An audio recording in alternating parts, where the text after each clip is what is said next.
I'm Maggie, a 35-year-old nurse, and my husband, Jason, is 40, working in the corporate sector. Our daughter, Emily, is about to turn 4. For a long time, we were a happy family of 3, but recently, everything changed in unexpected ways. Jason and I met nearly a decade ago. We both left our hometowns to attend college and ended up working in the city. Introduced by a mutual friend, we immediately clicked due to our shared background and soon started dating. As our relationship deepened, we began discussing our future, including our desire to return to our hometown one day. So, when Jason's company offered a transfer to a branch in our hometown, we saw it as the perfect opportunity. I left my job at the hospital, and we moved back home together. We settled into our new house, conveniently located within a 30-minute drive from both our workplaces and Jason's parents' home, while my parents lived just under an hour away. Thankfully, I quickly found a new nursing position, allowing me to continue my career and maintain a busy yet fulfilling routine. After getting married, we faced challenges with starting a family and felt the weight of expectations and anxiety from those around us. Despite this, our relationship remained strong and steady. Then, after 3 years, we were finally blessed with a child. When Emily was born, Jason was overwhelmed with emotion, tears streaming down his face as he said, "Maggie, thank you so much. You've done an incredible job. Our life is going to be so much more vibrant now. No more loneliness." We had relocated from our college town to begin our new life here, and Jason may have felt more isolated than I did. This place isn't his hometown. He was actually born and raised in a neighboring state.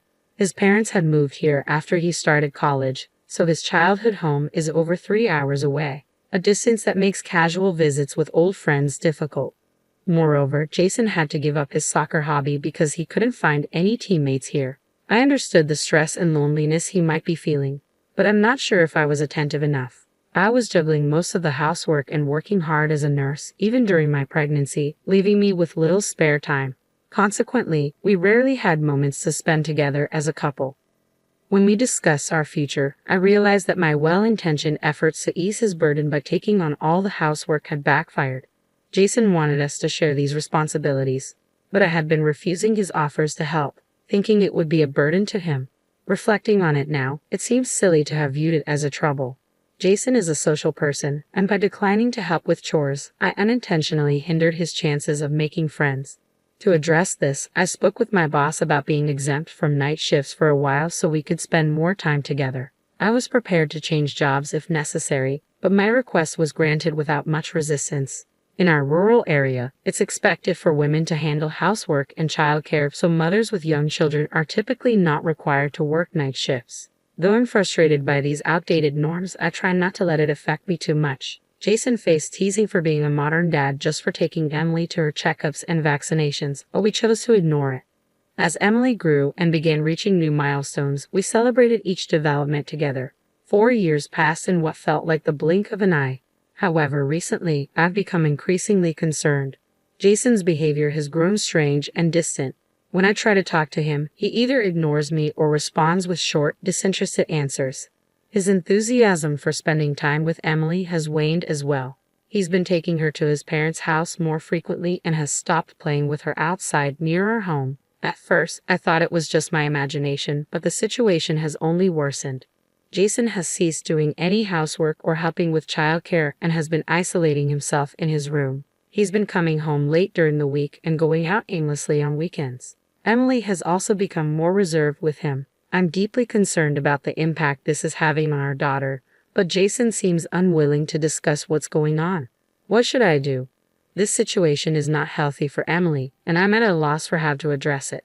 After much reflection, I decided to cut back on my working hours to focus more on housework and childcare, hoping that Jason might be too exhausted to contribute.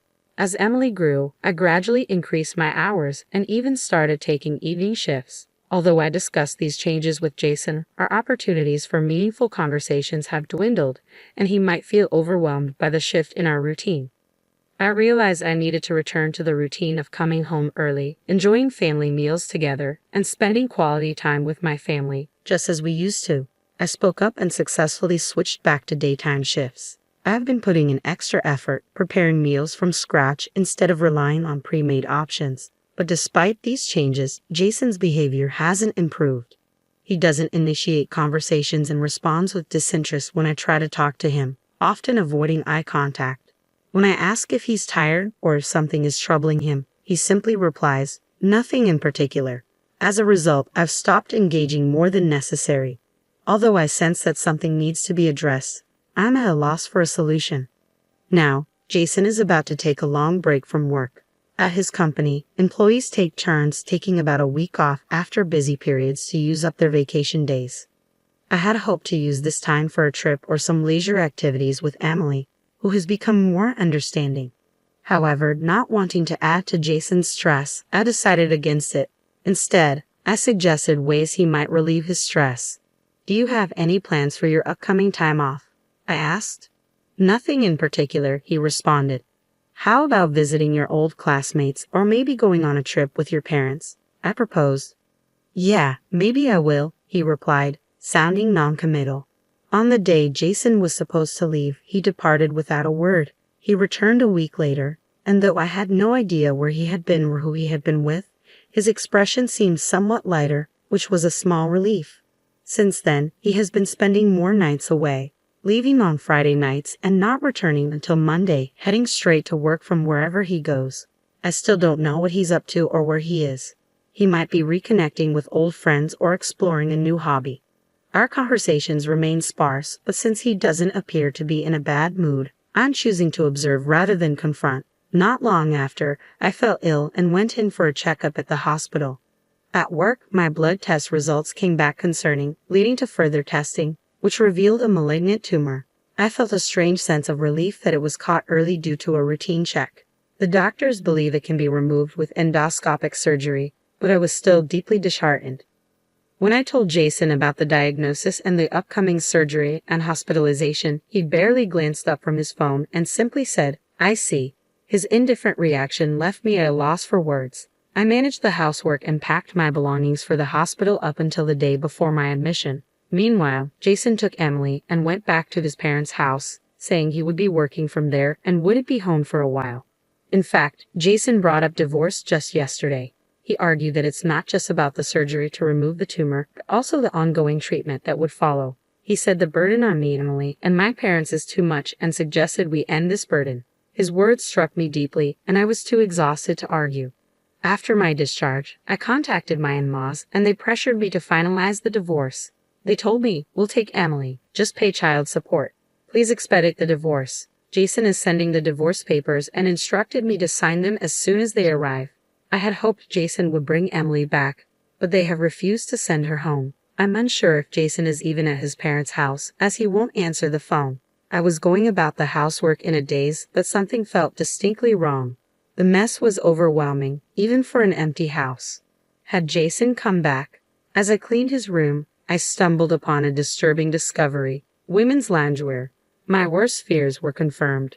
With trembling hands, I retrieved the brown envelope I had hidden in storage, the one containing the report from the private investigator I hired when I first suspected something was wrong. I had received the report a few days earlier but had been too afraid to look. Now, as I examined its contents, the results were even worse than I had imagined. The most devastating revelation was that Jason had been bringing his affair partner into our home. Feeling a mix of disgust and determination despite having just had surgery, I cleaned the entire house thoroughly. Eventually, I returned to work and was assigned to outpatient care, which was less physically demanding. Then one day, a significant incident occurred. Jason was involved in a traffic accident and was brought to the hospital where I worked. His affair partner was also in the ambulance with him. I rushed into the treatment room, my heart pounding. "I'm Jason's wife. Is he here?" I asked, causing a buzz among the staff. They had mistakenly believed that the two brought in were a married couple rather than an affair. "Wait, your husband? Then who was the woman earlier?" "Oh, she left. She had only a minor scratch and went home," they responded, while attending to Jason. "Okay, let's get you out of these clothes." As the nurses worked, Jason suddenly yelled, "Don't look, it's okay."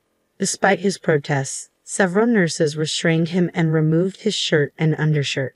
My breath caught in my throat as I saw a tattoo on his chest, a heart pierced by an arrow with a woman's name. I was stunned, unable to believe what I was seeing. Leaving my husband, who was causing the commotion, I hurried out of the treatment room. I had confirmed that his condition wasn't life-threatening and wanted to avoid any further embarrassment. Jason was hospitalized with a broken clavicle and ribs. I got permission to go home and collect a change of clothes for him. A few hours later, I returned to his hospital room with his belongings, where I found him resting after treatment. My in-laws and daughter were also there. "Mommy, have you been good?" Emily asked. "Yes, I'm getting better," I replied, drawing strength from her concern. I informed my husband and in-laws that I needed to discuss something and asked a colleague to look after Emily. "I've decided to divorce Jason now," I announced. "What?"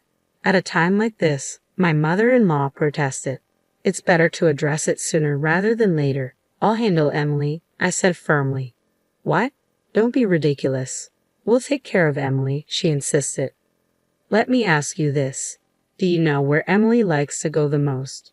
What vegetables she eats well? Her favorite character? You can't answer, can you? You haven't been spending time with her, have you? You've just been leaving everything to your parents, haven't you?" I handed the brown envelope to my father-in-law.